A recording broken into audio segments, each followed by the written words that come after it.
புற்றுநோயால் பாதிக்கப்பட்ட நடிகர் மதன் பாப் நேற்று மாலை 5 மணி அளவில் காலமானார். 100க்கும் மேற்பட்ட படங்களில் அவர் நடித்துள்ள நிலையில் அவருடன் பணியாற்றிய ஹீரோக்கள் மற்ற நடிகர்கள் யாரும் அவரது உடலுக்கு அஞ்சலி செலுத்த வரவில்லை என்ற ஆதங்கம் ரசிகர்கள் மத்தியில் எழுந்துள்ளது.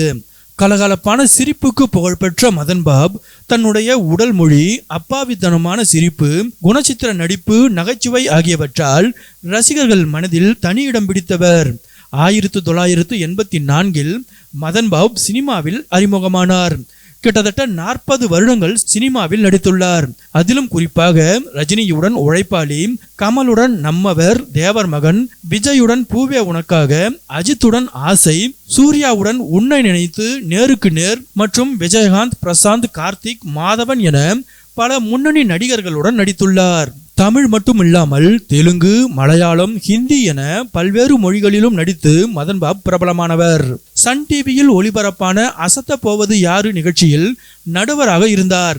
இந்நிலையில் புற்றுநோயால் பாதிக்கப்பட்ட நடிகர் மதன் பாப் நேற்று மாலை காலமானார். அவரது மறைவுக்கு திரையுலகினர் ஒரு சிலர் மட்டுமே இரங்கல் தெரிவித்தனர்.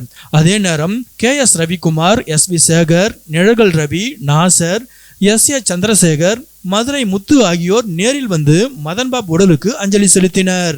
முதல் ஆளாக விஜயகாந்தின் மகன் சண்முக பாண்டியன் நேரில் வந்து அஞ்சலி செலுத்தினார். கொம்பு சீவி எனும் படத்தில் சண்முக பாண்டியனுடன் மதன் பாப் நடித்திருந்தது குறிப்பிடத்தக்கது.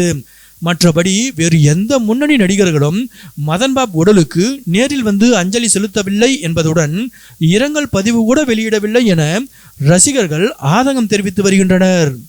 அது மாதிரி உங்ககிட்டயும் ஒரு வித்தியாசமான சிந்தனை இருக்கும். அதை வச்சு நீங்களும் ஜெயிக்கலாம். ஏன்னா நீங்க ஜெயிக்க பிறந்தவர்.